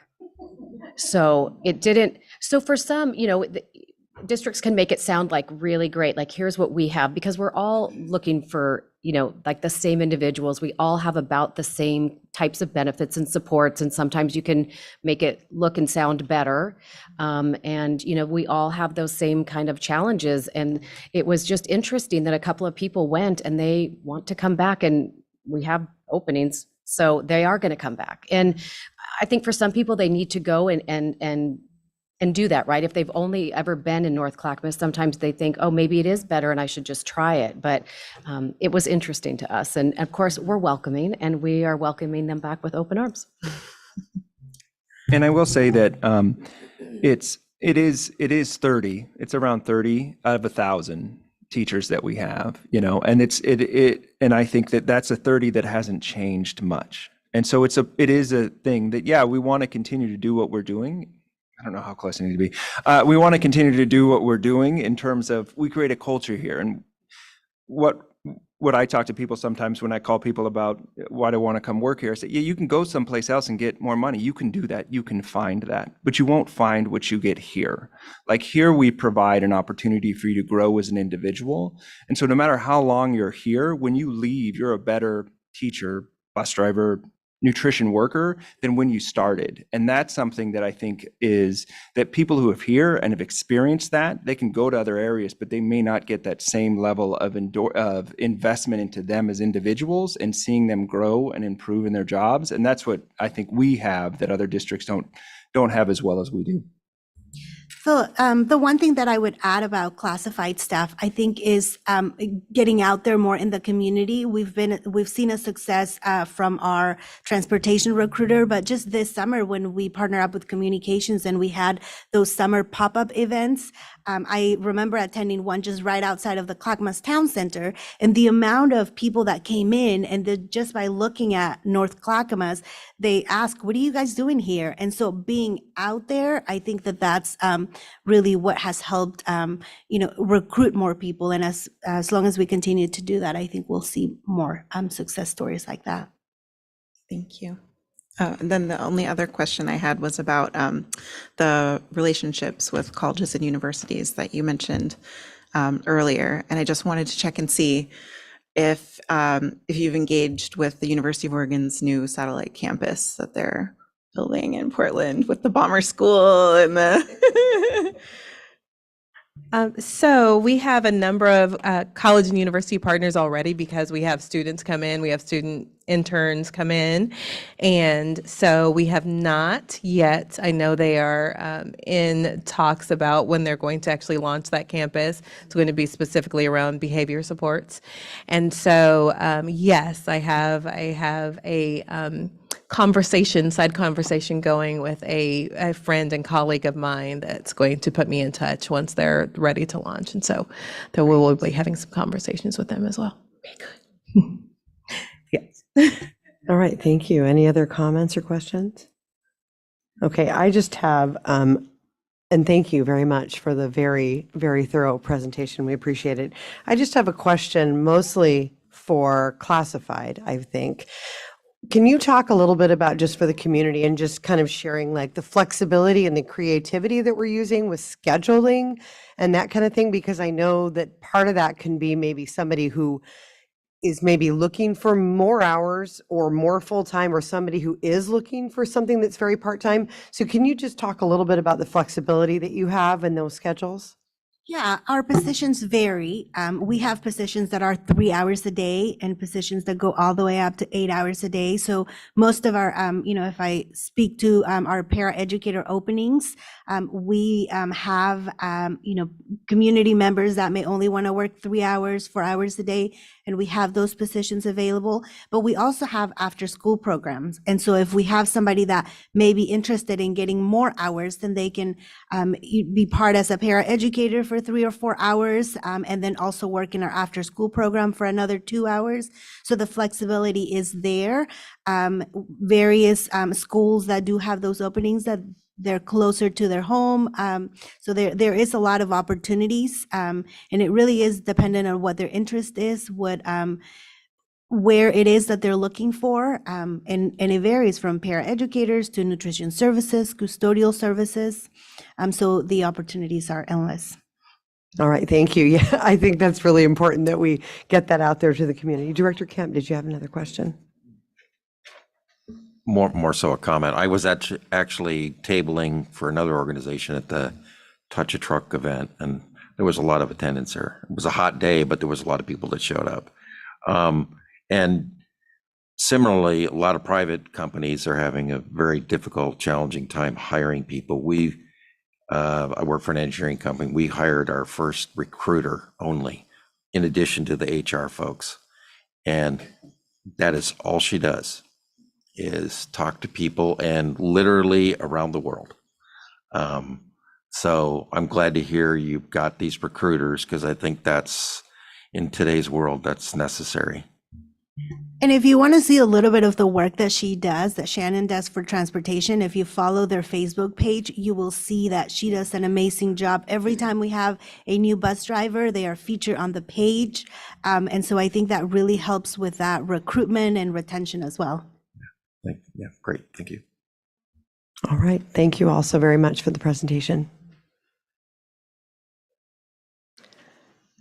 Next on the agenda is the North Clackamas Education Foundation Update Report. I welcome Superintendent Shay James for this agenda item. Yes, thank you.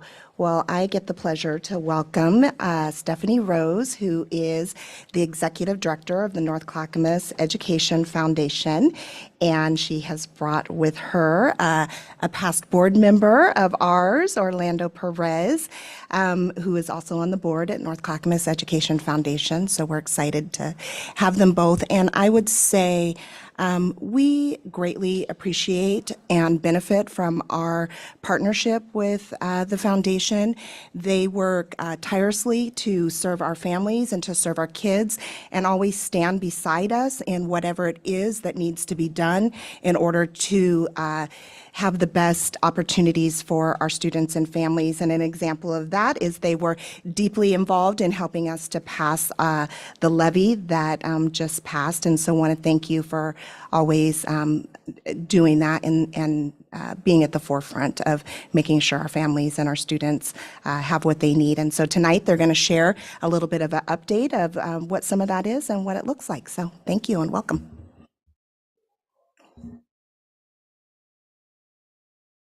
There we go. The green light kind of changes. All right. So I'm Stephanie Rose. I'm the Executive Director of the North Clackamas Education Foundation. And I brought along with me for moral support our newest board member, which I'm sure many of you know, Orlando Perez. So we're really happy to have him on our side of the table from over there, I suppose. We all know he's a big education advocate. So just starting out, I'm going to talk to you a bit about what we did in the 2022-23 school year and where we're looking at going forward from there. So just looking at a quick explanation of how we provide our funding. So last year we did $227,000 back to the students, families, and teachers of North Clackamas schools. And so we base our funding based off of not only our priorities, which are often the enrichment grants for educators as well as student scholarships, but also by district directed prioritized funding. So we will we'll work in collaboration with Dr. James, who works in collaboration with her team to figure out where that funding is going to need to be going for the next year. And then we base our budgets off of that and say, this is where we're going forward. You'll see some of that later on in the presentation where some of that has shifted over the years, kind of like the regulation room support or the library funding support. That was all new funding. And so our classroom enrichment grants, that $38,956, that includes not only what we set aside in our budget, but also our discretionary funding that will go to places that may not meet our grant guidelines, but are still in need. And also our funded teacher program that we started up several years ago that's finally just starting to take off. We had, about $4,000 in funding that went to fund teachers just that had their projects on our website, and a community member came along and said, I want to fund that program. And so they sent funding to us. Elementary library support, that was one of the district prioritized funds at $45,000. The student support on that line is kind of a way to simplify a large group of things that happens. We've got Family Support Center, Backpack Buddies, we've got direct donations to schools, we've got, I think the North Star Awards is combined in all of that to kind of make this catch-all of, if in short form, we can't lay it all out, but the sheet that you guys have that I sent in as support, that is all laid out in there. And then the regulation room support, that's something that, again, is a district designated funding for us, but it's something that we were really excited to work on because we were seeing more and more and more educators come to us and say, we want regulation rooms in our schools. We want regulation materials. We want to be able to do these things with our kids, especially as we transitioned back from online and distance learning. It became a really big need. The Ready, Set, Go program is something that we started up several years ago that we continue to fund.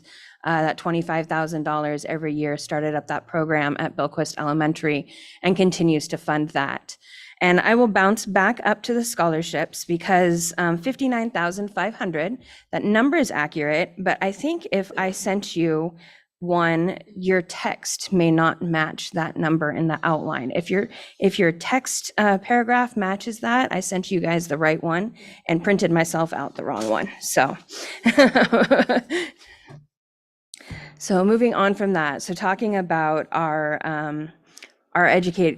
enrichment grants that we awarded. So as I explained, that was in our budget, what we had budgeted for enrichment grants, as well as the funded teacher and discretionary programs. So we had 18 schools in the district, so over half of the schools in the district benefited from our enrichment grants, and we had 26 of them that went out. So 26 grants in 18 different schools.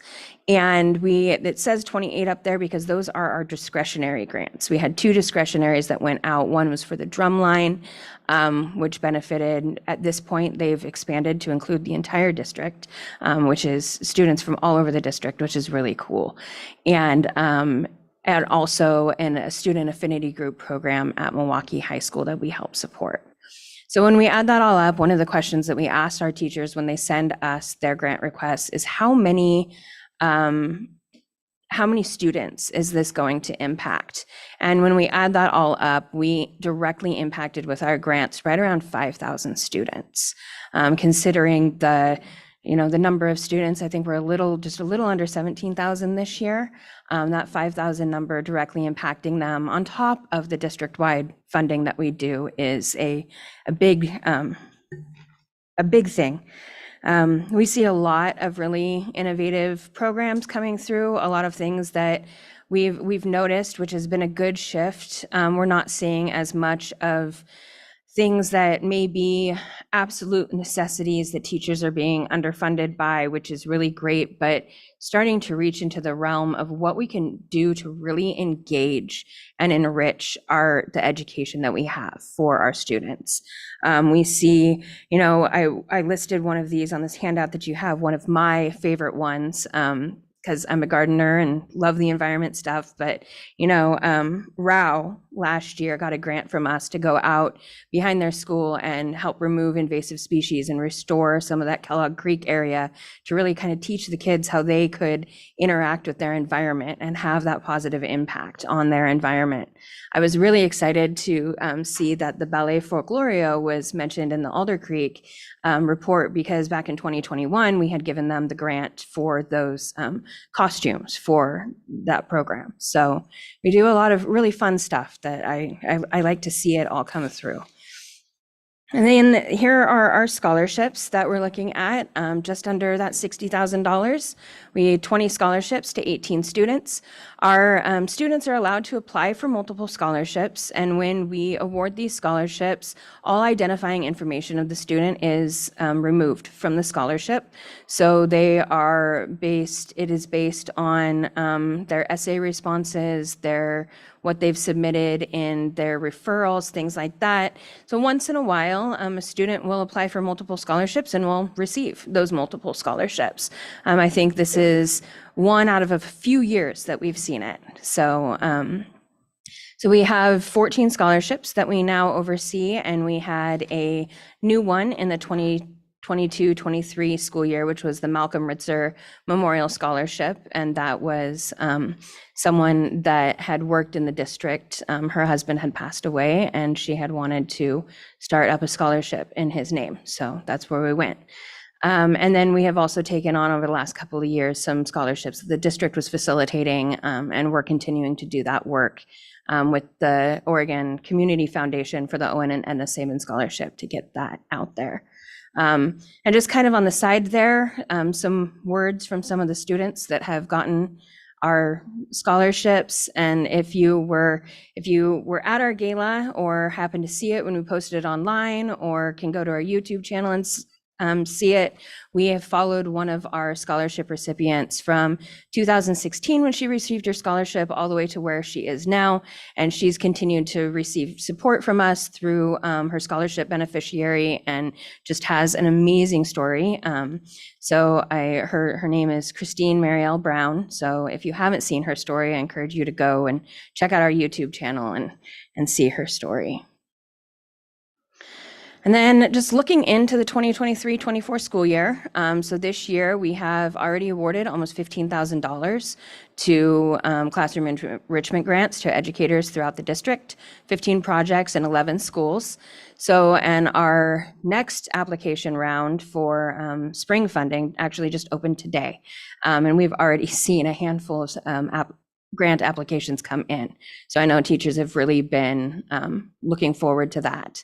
We've already put out the $45,000 in the K-12 library support, $20,000 for elementary music instruments, and this is where you'll see things move around. Last year it was the $20,000 for the regulation rooms. This year it's the $20,000 for the elementary music instruments. So, and this is where you'll see that funding that the district directs what they need. You'll notice that on the handout sheet that you had, our Family Support Center funding for last year was under $8,000. And we had some, it's not because we don't have the funding sitting there. There has been administrative changeover. I think what we saw, there's been a lot going on. And so making those connections, remaking those connections with the new administration in that department was really important to us. And we worked towards that last year to the point where right out of the gate this year, they were able to say, okay, we want to grab $30,000 of that funding you have for us. And so we've already put out that $30,000 to the Family Support Center, as well as that $8,500 to emergency housing, which really wasn't utilized last year. We've got more to come for this year. We've gotten a Nike grant for college readiness programs that they've directed to be split between high schools, including New Urban. So we plan, I know I mentioned this in the high school principals meeting, and they were all kind of excited to see what we could do with this coming up to this spring with their AVID programs and things like that. And then we've got a $10,000 grant from Country Financial for JA BizTown, which focuses on 5 of our Title I schools in the district who have not been able historically to take advantage of that BizTown program for their students. And then, just taking on the new partnerships and strengthening the ones that we have. You heard from your human resources how many new staff there is in the district. And we have been spending a lot of time in the schools, reaching out to them saying, come to us for support. We're here to support you. We've got, grants for you, talking to principals about what they need in their school. I know I was just talking the other day about looking how we can kind of partner up to help with flexible seating in the classrooms as we go forward. The district has been working hard to get it out in like the K through 2 classrooms, but we're still seeing requests for 4th, 5th, 6th. Even we had a high school teacher request it this last year. And so we were actually able to facilitate with her, not being able to fund the table she wants, but get her in touch with the people in the district to get her the tables that she needed. So we've also taken on very recently, we're working with the special education department to help donations that are coming through their funnel through us to get to the special education department so they can get that personalized funding. And our goal, looking at our budget for the 23-24 year, is a minimum of $250,000 in support. I'm hopeful, and I think we will pass that, but that's our minimum there. And for everybody to put it on their calendar, you guys don't have a board meeting. We made sure of it. So it is Thursday, April 4th, 2024 will be our next gala event out at Gray Gables. So, yeah. And I think, Orlando, did you? Application process open today. Was it closed? Yeah. So the application process for the grants will close that first Friday after we're back from holiday or winter break. So I think it's January 5th or something like that. It closes at midnight that Friday.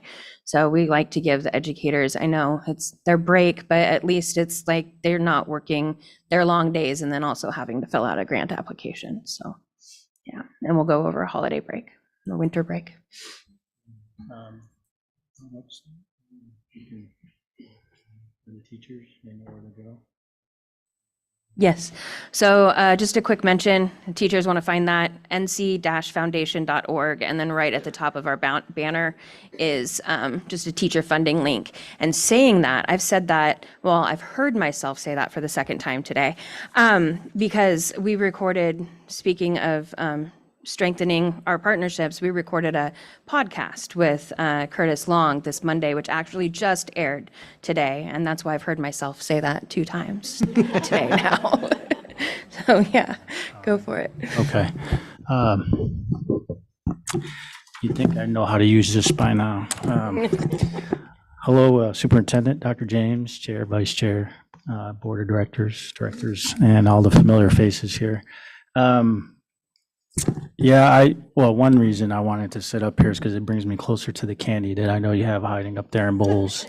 And Dr. Kalia, I don't know where she went. She usually has cookies too, but so it was kind of strange coming back. And I think Mr. David did a double take when he looked and saw me at the door. But so real quick, I just want to say, I been treasuring some time with my family and especially my kids. But one of the things that I always talk to my kids about is relationships, which is one of your core values.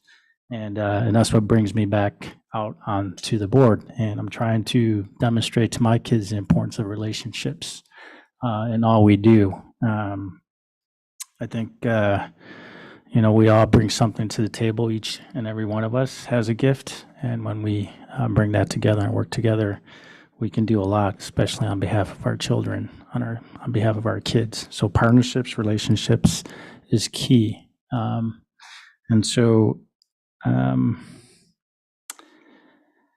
we can't, I don't think we can ever become complacent in the way we do things. I think we have to continue to get together, talk, and try to see what we can do next for our kids. And I'm going to borrow, or I'm going to steal a line from a friend and a former board colleague of mine. She used to always say, "It's not, it was done for us.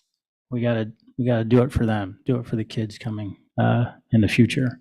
So, and I think to do that, to do things, to do great things for kids, it all comes down to relationships and coming together, partnerships. And that was another reason I was excited to get on the board here, is to be a part of establishing and strengthening a relationship with the school board here in North Clackamas School District. Because ultimately, everything that we do, every one of us in this room, impacts our children, whether directly or indirectly. And what further strengthens it is our relationships and partnerships and our connections. So I think that's all. I don't want to talk too much. I think that's all I'll say. Thank you, Stephanie. Thank you, Board, Superintendent. All right, thank you. All right, directors, do we have any comments or questions? Director Dobson? You quoted a very wise woman, Orlando. Thank you. I think she was one of the, I think she got one of the bus driver positions. I know how much She's driving a bus. She always mentioned that. She mentioned that quite a few times. But thank you both. We're super big fans of yours and also, of the foundation and all the work that you're doing. Your dedication, all of the time that you spend on this, and obviously your hearts for children. So thank you. Thank you. I appreciate it. All right, any other questions or comments? Vice Chair Wei? I just want to also echo thank you for this lovely presentation. And I just love the detail and the breakdown as well of just what is exactly going into our communities versus classrooms versus enhancing our programs. So really just thank you. I know that you operate from a very small shop of not that many folks, and you do amazing work. And obviously you have great board members like Orlando next to you. So thank you for everything. All right, Director Bauer? Yes, it's great to see both of you. And I know how active and involved you are in our community and the good work that both of you do. And your board, they're volunteers. And you are building your board, it looks like. So that's good.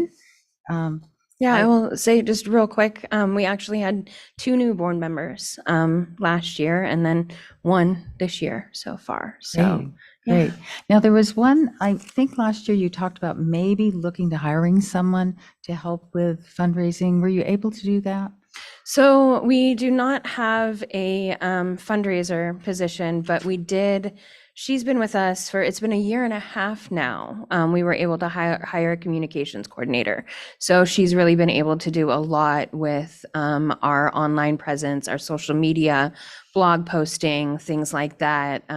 She's just has amazing ideas and has, if you look at some of our materials that we put out recently, they're beautiful and they're uniform, and she's been really great. So. Well, great. Again, thank you for your passion for kids and all the work that you do. And being partners with you is so important, as our superintendent said. Thank you. We appreciate the district's partnership a lot. We literally couldn't do what we do without the partnership that we have with the district. Thank you. All right, thank you, Director Kim.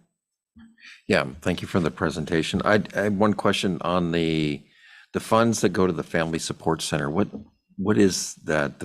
Is that the Wichita Center or? Okay. Yes. I just didn't want to make an assumption. That's what I assumed it might be. Yeah. And those funds, when they're given to us as Family Support Center funds. People make donations, and then when we transfer them to that team, they decide where that money gets to go, what they need it the most for. Yeah, there's an awful lot that goes on there.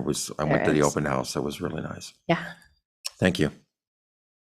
All right, well, thank you. I've had the pleasure of attending the foundation board meetings for the last 2 years. It's just, it's amazing what they do. And it's one of the things, it's just all the good stuff. All the good stuff happens at the foundation, and we can't thank you enough. What can our community do right now? What fundraisers and what do you have right now that our community can do to help the foundation? All right, well, thanks Which for then that. in turn helps our district. So what can we do? All right, so first up, we've got a week left on it. We've got a raffle going on as a fundraiser right now. And if you go to the front page of our website, it's on there. Again, nc-foundation.org. We've got a raffle for $1,000 Fred Meyer, $1,000 in Fred Meyer gift cards, which we will pull November 17th. So just in time for all what everybody might need for presents, food, etc., or just, if you want some extra shopping money for yourself. And then one of the other fun things that we're doing is we have had a relationship with a lot of the staff in the district that they participate in employee giving for us, which is $5 a month that comes out of their paycheck and goes towards us. And so as a way to kind of say thank you to those who participate and try to encourage some more people to partner with us, we partnered with IQ Credit Union, and coming up on December 8th is when our competition ends. But the school or department, we actually got a few employee giving from the transportation department in today. So the school or department with the highest percentage will get a pancake breakfast for their staff that will be funded by IQ Credit Union. So it's kind of fun. All right, excellent. Well, thank you so much. I want to make sure the community knows how they can help. So Thank be you. sure and visit the website and try your chance at the raffle that's coming up. And thank you so much, both of you. Thank you for being here. All right, thank you. Next on the agenda is the school board, Oregon School Board election discussion. As a member of the Oregon School Board Association, the North Clackamas School District Board of Education is eligible to participate in the election of officers to the OSBA Board and Legislative Policy Committee, and to vote on resolutions that amend the OSBA Constitution or adopt legislative priorities. The board may consider ballot items separately and may decline to vote on any of them. After the board has taken action on the candidates, the board secretary will submit the vote to OSBA online ballot. We vote on 3 items at the next board meeting. Board of Directors Position 8, Chrissy Wrights from Hood River County. Resolution 1 creates the Oregon Rural School Board Member Caucus and designates a seat on the OSBA Board of Directors and Legislative Policy Committee. Resolution 2 adopts the proposed amendments to the OSBA bylaws. This will come back as an action item for a vote at the December 7th board meeting. Is there any discussion? All right, thank you. Next on the agenda is easements for Billquist Elementary School, which we heard a little bit about earlier this evening. I welcome Assistant Superintendent of Operations, Cindy Detchen. Thank you, Chair Benaloga. Our Safe Routes to School Coordinator, Nicole Perry, was here during community comments and references this evening. It was a great segue for this action or discussion item tonight as you see fit. This is part of a grant application back in 2016 that was submitted to the county to use some of their dollars for some transportation improvements, specifically around safe walking and rolling paths to Billquist Elementary. I've looked at the plans. It is my sense that this will be a very similar project to that you might have seen over at Linwood, in front of Linwood Elementary School, where you'll see larger, wide bike paths and walking paths and safe routes to school, including the crosswalk, the lighted crosswalk as well. In order to do that work, the county and the project engineer is requesting your assistance in providing a series of easements. The first one is a permanent right-of-way easement for road purposes that would take approximately 581 square feet that goes over the property line at Billquist Elementary. This is a permanent easement. They would actually take a portion of the property. I have had our facilities department take a look at that. We'll have to relocate a sign, but other than that, everything should work just fine. The second is a permanent utility easement. This is not atypical for any of these projects. I'll need to extend lighting and any kind of water or sewer lines. And so in any of our construction projects, we have typically brought you public utility easements as well as part of some of those larger main construction sites. And finally, in order to get this work done, we'll need a temporary construction easement so they can continue to come on our property. This would all be in coordination with our facilities department, our transportation department, and of course our risk management to make sure that they follow any of our guidelines and including our safety protocols as well.